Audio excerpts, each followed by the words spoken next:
Boy, that sounds like the bumper music for a morning news segment. I feel like I need to introduce some new breakfast crepe that someone's going to cook right here for us. We'll dismiss the kids to go to Kids Corner.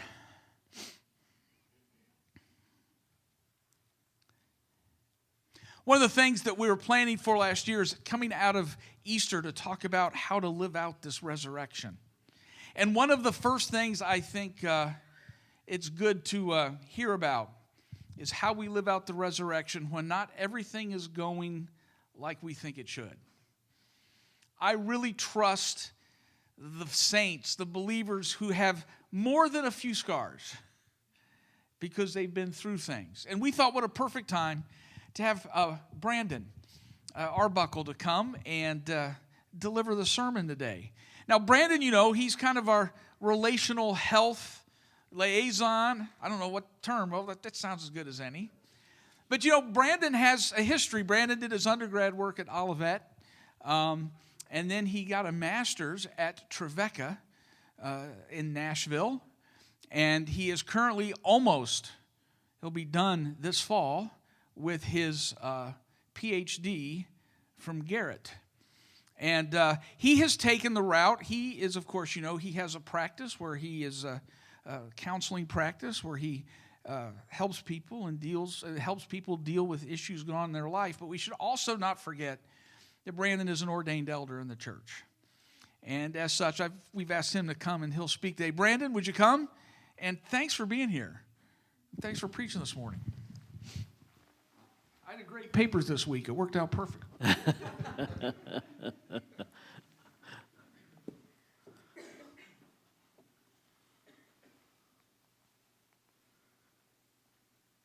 Well, it's a privilege to be here again in Mundy. I love being in the midst of good folks who share in our faith tradition together. You can always get a sense for how things go when you're asked to serve to fill the pulpit as a guest preacher. When you're invited to this sort of sacred space. Today is, of course, the second Sunday of Easter in the Western Church. It's also, of course, Easter Sunday for our Orthodox brothers and sisters, which, of course, for the Orthodox is the highest holy day of the year, the most attended service in their congregations. By comparison, it's also the least attended service for those of us in the West. You're trusted when you're asked to fill the pulpit on the day that is the least attended in the West. But I consider it a great honor and deeply feel respected by being asked to present on Easter Sunday for those who are in the Orthodox community. Doug, thank you for being the resident crepe here today for the invitation. That said, sometimes when folks hear a sermon being preached, they'll begin to kind of entertain this notion about, pardon this intrusion of clinical language, but this sort of narcissistic thought that I guess he must be preaching to me. Let me disabuse you of that narcissistic tendency today. This sermon is not necessarily about you. This is a sermon to me. I'm preaching largely to myself. Okay. That said, the title of the sermon today is Not Fair. If you will, as a matter of process here, for those of us who are Christian, and particularly those of us who believe in a resurrected God, we get to stand if you're able. And would you mind standing with me today as I read our gospel passage for today? Gospel passage for today is John chapter 20, verses 19 through 31. When it was evening on that day, the first day of the week, and the doors were locked where the disciples were, for fear of the Jews, Jesus came and stood among them and said, "Peace be with you." After he said this, he showed them his hands and his side. Then the disciples rejoiced when they saw the Lord. Jesus said to them again, "Peace be with you. As the Father has sent me, so I send you." When he had said this, he breathed on them and said to them, "Receive the Holy Spirit. If you forgive the sins of any, they are forgiven them. If you retain the sins of any, they are retained." But Thomas, who was called the twin, one of the 12, was not with them when Jesus came. So the other disciples told him, "We have seen the Lord." But Thomas said to them, "Unless I see the mark of the nails in his hands, and put my finger in the mark of the nails, and my hand in his side, I will not believe." A week later, Jesus' disciples again were in the house, and Thomas was with them. Although the doors were shut, Jesus came in and stood among them and said, "Peace be with you." Then he said to Thomas, "Put your finger here and see my hands. Reach out your hand and put it in my side. Do not doubt, but believe." Thomas answered him, "My Lord and my God." Jesus said to him, "Have you believed because you have seen me? Blessed are those who have not seen and yet have come to believe." Now Jesus did many other signs in the presence of his disciples that are not written in this book. But these are written so that you might continue to believe that Jesus is the Messiah, the Son of God, and that through believing you may have life in his name. The word of the Lord. And all God's people said, "Thanks be to God." You may have a seat. So life is not fair. From birth, we enter into a world that is really unjust. The work of John Gottman, some of you are familiar with my referencing to Gottman. I reference Gottman because he does a good job of very fastidiously attending to the research on families and couples in particular. And Gottman observes that children whine a lot. I mean, that's not new news, really. Anybody here who's been in the presence of a child knows that. Children cry, they whine, they do all kinds of things, they throw temper tantrums. And Gottman has found that the reason for that is because children are born into a world that's not fair. Right? I mean, when's the last time as an adult you've been helped up to the toilet? When's the last time as an adult that you've had someone lift you up to the sink to wash your hands? When's the last time somebody had to help you open the refrigerator door or cut your food? Okay? The world is an unfair place for kids from the start. The church can sometimes be a little unfair too. I was here a few weeks back and in the sort of relationship garden workshop that we're kind of doing quarterly here, and I was talking a little bit about my entry into the Church of the Nazarene, and one of my earliest memories was when I was about 3 years of age. And my parents, at the time we were in Indiana, the church had not yet been built. Southwest Church of the Nazarene in Southwest Indianapolis. And the church was using a local high school to have its church meetings. And so we were there, and the Sunday school classrooms were the classrooms of the students. And so my parents found the 3-year-old Sunday school class, which they actually didn't have. So they had to put me in a classroom of children which were a little bit older than me. They were about 1 year older. And that class was taught by Connie Johnson. And Connie, God bless her, okay? There's no offense to Connie, but you'll see where I'm going here. Connie was the teacher, and Connie's class was filled with fellow Sunday school students. I was 3, they were 4. One of those students just so happened to be Doug Johnson, Connie's son. And Doug asked me how old I was. And I said I was 3. And Doug said, well, no, you're not, you're 4. I said, no, I'm 3. He said, no, you're in the 4-year-old Sunday school class. You must be 4. I said, no, I'm 3. He said, no, you're 4. And we went back and 2 and back and 2. Long story short, when my parents came to pick me up, Connie handed me over to my parents with the statement, if he was my child, I would take him home and spank him. So sometimes even the church can seem a little unfair. Jesus, here he is back from a week of, full of betrayal. First we've got Judas, right? Who sells Jesus out for some silver. Then, of course, the rest of the disciples, the rest of Jesus' good friends betray him. Peter, of course, gets special mention here. But now here we have Thomas, who's doubting. Hey, I don't really know that I believe what you're telling me. I can't buy into this sort of world that you're suggesting is happening here.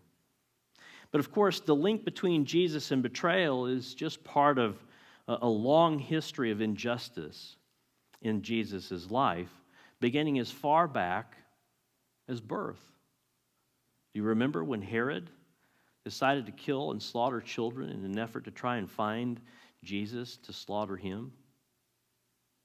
So Jesus was born into a situation, just like every other child, where life is unjust. Then, of course, moving forward, we've got the church history here, right? Church history is full of martyrdom, which is really just a continuation of the story of injustice. A bunch of people who have been slaughtered for their faith unjustly. Then more broadly, we look at Scripture, go back a little bit to the Old Testament, and we've got things like Job. Job comes up. You guys remember Job? Job was a righteous man, and everything that Job had in his life was taken from him. His family was killed, and so on. His friends betrayed him, of course. Life's unjust. Further back, we've got the Hebrews being held enslaved by the Egyptians and Pharaoh. Then, of course, the Hebrews break free. They're liberated from Egyptian slavery, and then they wander around in the desert for 40 years. They suffered constantly. Then, of course, we've got further back the childbearing drama that comes with Abram and Sarai before they were Abraham and Sarah, childless couple. Then there's the chaos and the destruction of the deluge story. We often refer to that as the flood story in Noah, where people were destroyed. The earth was destroyed by a flood. All the way back, of course, to the beginning, to Adam and Eve, our first parents, who brought sin and suffering into the world through their sin. Of course, when you even look at the Bible, the Bible is often seen and expressed by us as Christians as a book of hope, and I believe it truly is. But when you look at the Bible and how it's been organized, the Psalms are 1/3 full of lament, grief. Then you've got the book of Lamentations, which is itself an entire poetic expression of grievance. So what does this all tell us? It says that essentially to be human is to be born into a Johnny Cash song. Born as a boy named Sue. Not one person in the history of the world has ever been asked to be born into the family that they're born into.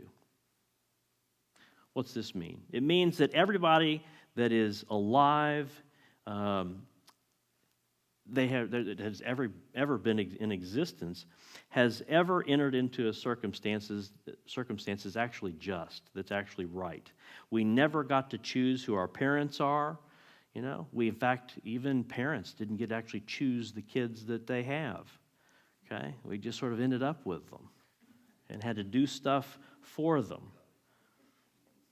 Stanley Hauerwas, one of my greater theological influences, is fond of saying that parenting is an awful condition.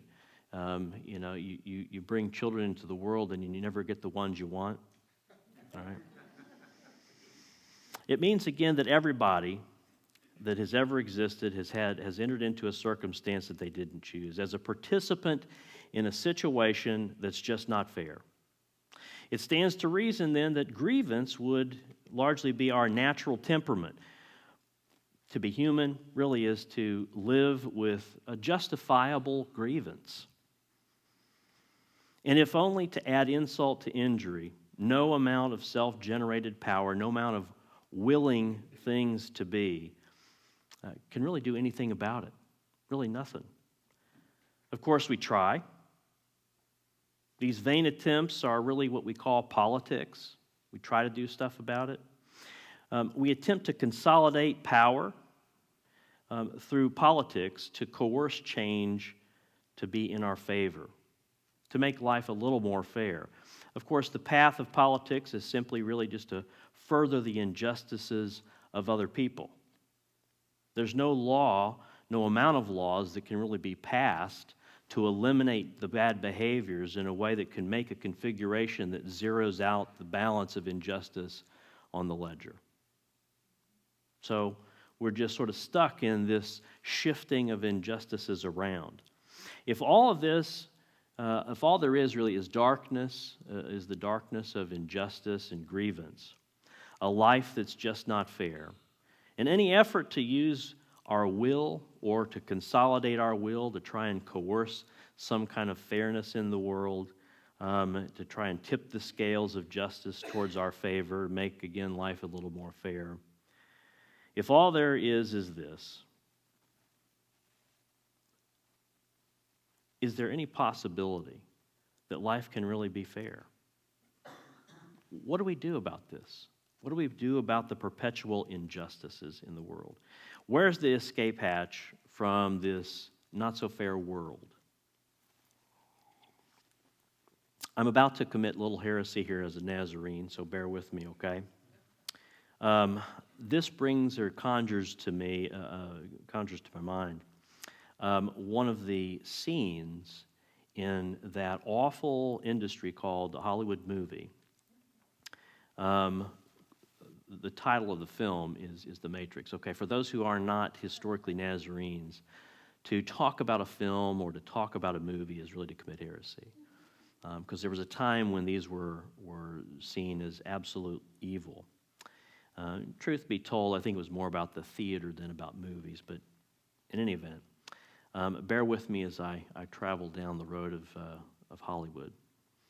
The Matrix. Some of you may have seen the movie The Matrix. Don't worry if you haven't. I'm not recommending it or prescribing it. I'm not promoting it. I'm not promoting Hollywood, so little disclaimers there. But in the movie The Matrix, there's a character by the name of Morpheus. And Morpheus, in ancient Greek life, was known as the god of dreams or the god of possibility. And this character, Morpheus, in the movie, The Matrix, is a character whose task it is to wake up another character in the film. The character that he's to wake up in the film, his name is Mr. Anderson. More precisely, his name is Thomas Anderson. He's to wake up Thomas. So, that is to say, Thomas is in sort of a slumber of sorts, and Morpheus' task is to wake him up from this slumbered experience, of the only reality that he's known. Think about Thomas today in our gospel passage. To wake up Thomas, again, from this slumbered experience, this sort of veneered existence that Thomas was in called the Matrix. What is the Matrix? Morpheus asks Thomas. It's the world that has been pulled over your eyes to blind you from the truth. Thomas then asks, well, what truth? The truth, Thomas, that we are all slaves. That just like everyone else, we are born into bondage, a prison that we cannot taste or touch or smell. We are born into the matrix. Thomas has just been informed by Morpheus that the only world that he knows, a world where if he goes to work, if he pays his taxes and goes to church, in that world, Thomas might have a chance to make life a little bit more fair for himself. And Morpheus, again, has just let him know that that world is a lie. And that the real world that he's living in is a world where not only the odds are entirely stacked against him from birth, but that he's blind, a blind participant in it. Of course, then Morpheus hits Thomas with the catch. There's always a catch. What's the catch here? The catch is that in order to do anything about it, Thomas has to cultivate an entirely new imagination for how the world works. And to do this, very similar to Alice falling down the rabbit hole into Wonderland, Thomas has to go on a journey. Unfortunately, Morpheus says, no one can be told what the matrix is. We must see for ourselves. What I believe Morpheus is doing, of course, is not dissimilar to what the disciples are doing in relation to Thomas. Telling Thomas of a reality that was hard for Thomas to see, a reality where the recently crucified, dead, and buried Jesus was now somehow gloriously resurrected and alive. The difference here, though, is important. In contrast to the violent dystopian reality that is portrayed in the Matrix, which frankly was really the reality of the disciples at the time, the world that they had known, Thomas was now confronted with the possibility of a real world where the violent dystopian reality that he had known was now coming to an end. Back to our gospel passage.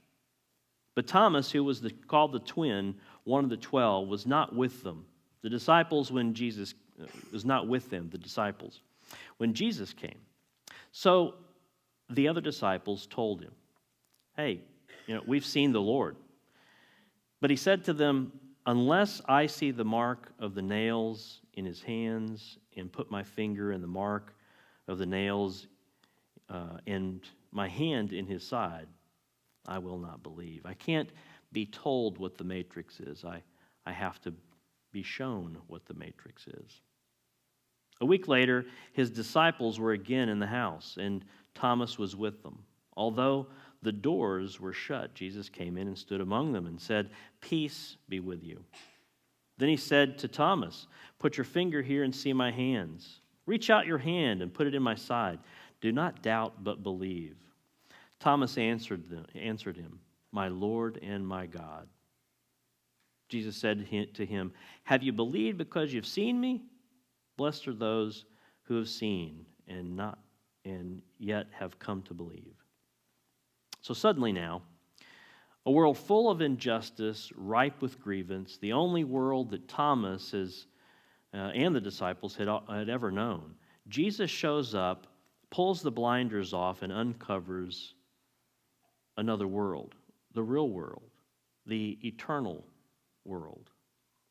A world of inexhaustible love, a real world where generosity, peace, joy, patience, kindness, goodness, long-suffering, all exhaust the dystopian virtue of grievance, which has been up until now really the only source of comfort in a hostile world, to lament.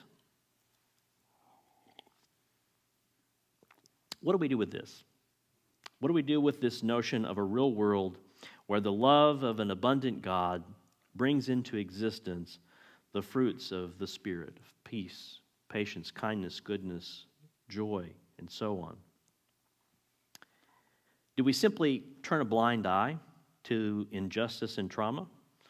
Do we try and play nice, which is often what we may do, and accommodate certain coercive efforts to make the world a little more fair for some? How do we hold our feet in one world, knowing all the while that there's this entirely different world breaking in? How do we participate in that eternal world without cutting off or neglecting this temporal world? Let me pivot here slightly and talk a little bit about some clinical information. I don't want to bore you to tears here, but there's a word in family systems theory. Family systems theory is this theory that's a little bit different, or distinctly different, frankly, from psychoanalysis. And family systems theory tends to work a little bit more on physics than through speculative theory. And so there's a word in family systems theory called differentiation. That word, differentiation, is in reference to a person who is able to be low in their ability to be anxious. So in other words, a non-anxious presence. Differentiation of self means I can hold together two differing thoughts and not be held paralyzed by either one. That I have the capacity of agency to synthesize these two worlds. So Morpheus asks Thomas Anderson, who interestingly enough goes by Neo in the movie. And Neo here means new. Okay, so Neo is this emerging character who sees the world now differently, new. And Morpheus asks Thomas to differentiate from the matrix and to see the world as it really is. Similarly, the disciples here in today's gospel passage are inviting again Thomas also to see a reality that's different from the only reality that he's ever known. They're asking him to differentiate. Differentiation, again, is the ability to receive new information, may be different from old information, okay, that may present even challenge to old information, yet without being anxious about either, holding a calm presence. What does Thomas do? How does Thomas receive this new information? Initially, he doubts, right? I mean, he wouldn't be called doubting Thomas unless he doubted. And so he doubts, he rejects this new information, he cuts it off, he reacts. And in doing so, he keeps hold of his own experience. He holds on to the matrix, this world of dystopia that he's a part of. But once the real world, once Jesus shows up in the flesh, once the scales are off of his eyes, off of Thomas's eyes, he's then now freed to see a world as it really is. The eternal world of an inexhaustible love, an enduring, persistent world, like Jesus, that shows up really unannounced. I mean, the doors were closed, the doors were locked, and Jesus just shows up. This world, this eternal world, shows up unannounced. A world, of course, this world, the eternal world, threatens the existence of the violent, coercive order of this dystopian matrix. A world, again, that's built on exploiting grievance. As Nazarenes, there's an Anglican priest from the 18th century who sort of serves as our Morpheus. Anybody know who that is? That'd be John Wesley. John Wesley serves as our Morpheus. John Wesley shows up. Theologically, Wesley and the Anglican tradition more generally hold in synthesis two theological visions of the world, the Eastern and the Western Church. Anglicanism is often understood or referred to as the Via Media, the middle way. Why is this important? Because as Wesleyans, our theological tradition comes from the practice of being a non-anxious presence in the world, of holding a variety of difference, holding that together and synthesizing it into something new. Again, holding in tension the information of both the Eastern and Western theological traditions without again being flooded and therefore paralyzed by the more narrowing elements of either side. Rather than hedging one's bets, the Via Media here is not hedging its bets. The Via Media, the middle way, is quite literally, again, the practice of reconciling different theological visions toward a theological synthesis, a bringing together and producing a new world. In this case, the new material world that is anchored largely in the West, but not the mechanical world of the West. The West sees the world just through mechanics, that we are somehow robots, essentially. The East, of course, all hold the world in mystery, which is in many ways quite the opposite of the material mechanics that the West holds. But bringing together both the material world of the West while also affirming the mystery of the East, this dynamic maturing process of what it means to be a bodily creature participating in the life of an eternal, inexhaustible, good God who's working tirelessly to recreate the world, to bring a new world into existence similar to that of its original state. What was its original state? The world was whole. Not just, whole. I was asked to share a little bit about my PhD research. So I think maybe here's a good place to fit that in. And I hope not to, again, put you in any sort of dream state like Morpheus. But the short of it is, my research is really interested in examining what are the relationships of pastors, examines the relationships of pastors who seem to share our theological perspective as Nazarenes. What's their relationships look like?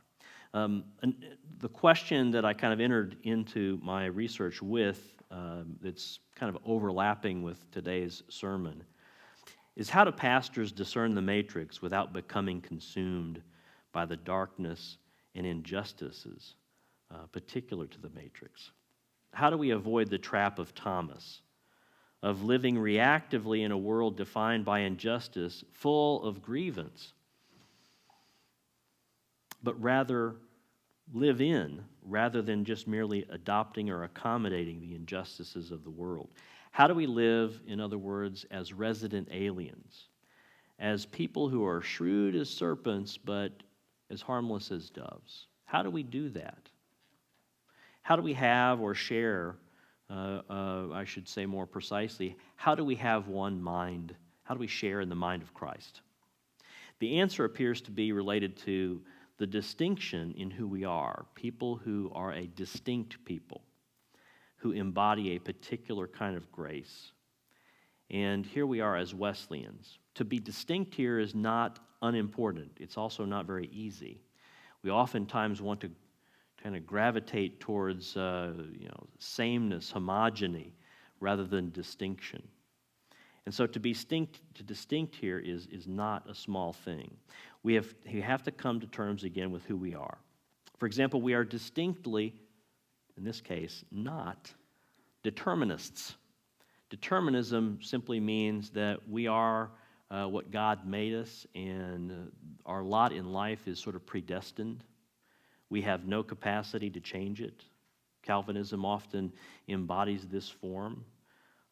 We are distinctly, of course, not like those who reduce everything to some sort of hyper-nationalism, like the National Orthodox, people who associate the church with the state. So what do we believe? For Wesleyans, our distinctness comes from what we believe about how grace is expressed. More than the determinism, again, of the West, which is expressed when we say sort of passing comments like God's in control, we believe grace is not merely a nice sentiment, but we believe more substantively that grace is something embodied by us. And we believe that such embodiment is rightly expressed within the dynamics of relationships. First, as participants in the life of God, we recognize that we're not just creation that is existing apart from God. We believe that we are participants in God's divine life. And we become extensions of God's grace through our life as we are embodied, made in body, in material form. And we believe that such embodiment, again, is expressed in relationship with others as well. Rather than a world of injustice, therefore, seeking all the time and everywhere to kind of be liberated, or for those that know the movie The Matrix, who pursue being unplugged from the Matrix, rather than pursuing some kind of liberation from injustice, Wesleyan anthropology conceives of a world, the kingdom of God, as being brought into existence by our participation. We are participants again in God's life. And as participants in the life of an inexhaustible God, the embodiment of grace exhausts the need for some kind of reactionary practices or coercive liberation. Instead, rather than grace as a coercive liberating force, for Wesleyans, grace is cooperant, meaning it's both patient and peaceful, a non-anxious presence that allows us to hold in tension things that we find difficult, like people saying, I don't believe what you believe. When someone says that they reject what we are inviting them to, that does not therefore mean we have to take up arms against them. We get to live in peace in relationship to them because God's grace will exhaust their rejection. Because grace is cooperant and inexhaustible and expressed in relation to others, it's therefore therapeutic. Therapeutic here to the extent that the world that we live in is transformed. That is, it's made whole by our participation in it. Grace out-narrates the hasty, coercive narrative of injustice that conceives of really fairness as the greatest good for the greatest number, yet somehow it's always leaving a remainder. It cannot always zero out that ledger. So let me tie some of these things together as we close here. As Wesleyan holiness folks, we believe distinctly that grace is cooperant, inexhaustible, and therapeutically transformative. Or, for a bit more of a biblical reference, grace is embodied in the fruits of the Spirit. What did Jesus do? He walks in, or he shows up unannounced in a room and says, peace. Peace. Not I'm making fair the world of injustice. Not I'm here to liberate you. He shows up and says, peace. In examining how this looks in our time, my research used a few tools to measure 3 areas of pastoral life. The level of differentiation of self, which I've mentioned earlier. The level of, or the strength of attachment bonds between pastors and those that they hold important in their lives. And the ability to regulate their emotion, meaning find comfort when they're flooded. In all 3 areas, when a pastor reports a higher level of self-differentiation, strength of attachment, meaning that my relationships to those that are meaningful to me are really reliable and accessible.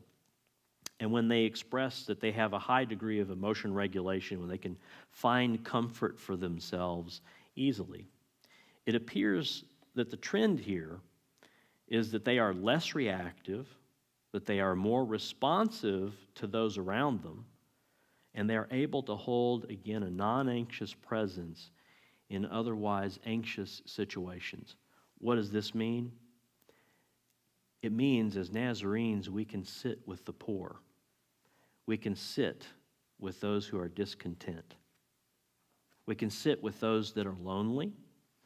We can sit with those who are hurt without ourselves becoming poor, discontent, lonely, injured. Such pastors then serve to bring into existence, like the non-anxious presence of Christ who enters the room and addresses Thomas. They bring about the material presence of the eternal real world that's both here and now and yet is coming. Rather than a world that is not fair, pastors who are differentiated, have safe, enduring emotional attachments, and are able to easily locate comfort when distressed. They present a good model for how to walk by faith and not by sight. If then, in the end, if grievance serves only to really shift but not really solve the problem of injustice, what then are we to make of all of this? What happens at the end of all of our laments, when we've lamented as much as we can possibly lament, when we've expressed our grief as much as we can possibly express it, when we come to the end of our grief? What then? How is the sin of our first parents going to actually be reconciled?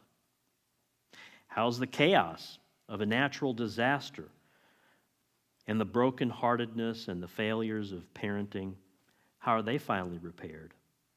How do we find our way through the desert of a life that's just simply not fair?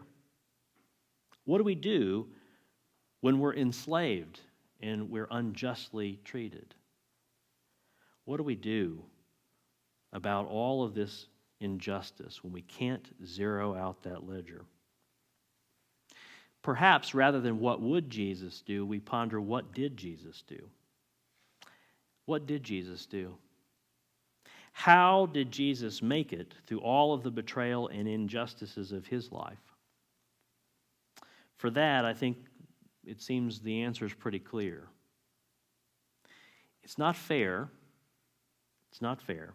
We don't walk in fair. We walk in faith. To do so means our response to the darkness of injustice is never one where we walk alone. We keep good company. Our word, as Wesleyans, for such good company is called tradition. G.K. Chesterton says that Christianity, and I would go so far as to say Wesleyanism or Wesleyan holiness folk, we embody the greatest democracy that ever existed. We exist in a democracy where even the dead get a vote. And so here it is that we have tradition so we don't have to walk by ourselves.